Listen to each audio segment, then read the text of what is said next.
দেখতে তো খুবই ভালো লাগছে, জানি না কতটা ভালো হবে। আজকে যে রেসিপিটা আমি করতে চলেছি সেটা হলো শাপলার ঘন্ট চিংড়ি মাছ দিয়ে।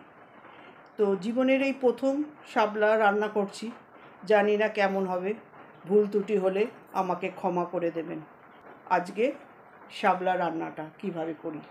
জল গরম হয়ে গেছে, এবার আমি ধুয়ে রাখা শাপলাগুলো ফেলে দেবো।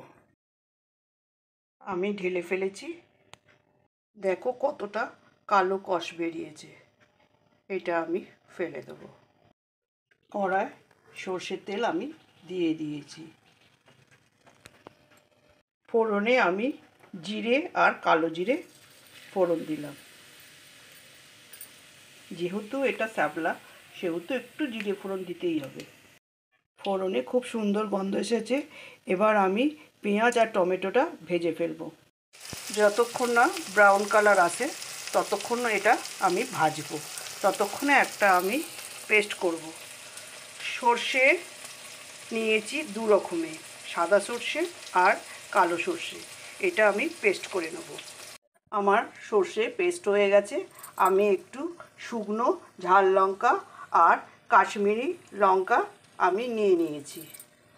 পেঁয়াজটা আমার ভালোভাবে ভাজা হয়ে গেছে। এরপর আমি শাপলাগুলো দিয়ে দেবো। এতে শাপলাগুলো আমি সব দিয়ে দিলাম, দিয়ে ভালো করে আরেকটু নাড়াচাড়া করে নেব।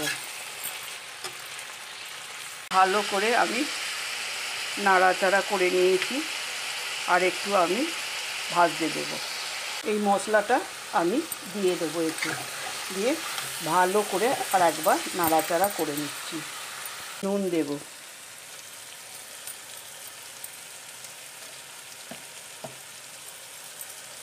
কারণ তখনও সেদ্ধ করার সময় তো আমি নুন দিয়েছি, এখনও আর একটু সেই জন্য অল্প করে একটু দিলাম। চিংড়ি মাছটা আমি ভেজে রেখে দিয়েছিলাম, এবার আমি এতে দিয়ে দেবো। ভালো করে নাড়াচাড়া করে মিশিয়ে দেব। এবার আমি একটু চাপা দিয়ে রাখবো।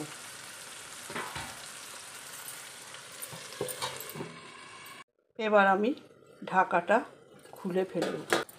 এবার হয়ে এসেছে, ভালো করে আমি নাড়াচাড়া করে নেব।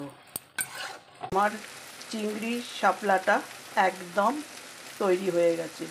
এবার আমি গ্যাস অফ করে দিলাম। দেখুন কত সুন্দর কালারটা এসেছে। এবার আমি এটা ঢেলে ফেলব। শাপলার ঘন্টটা তৈরি হয়ে গেছে। এবার চলো দেখি কেমন হয়েছে টেস্ট করে।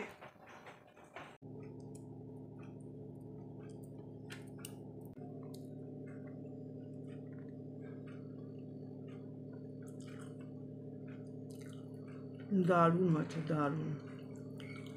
একবার খেয়ে শুধু দেখবেন, বারবারই করতে ইচ্ছে করবে।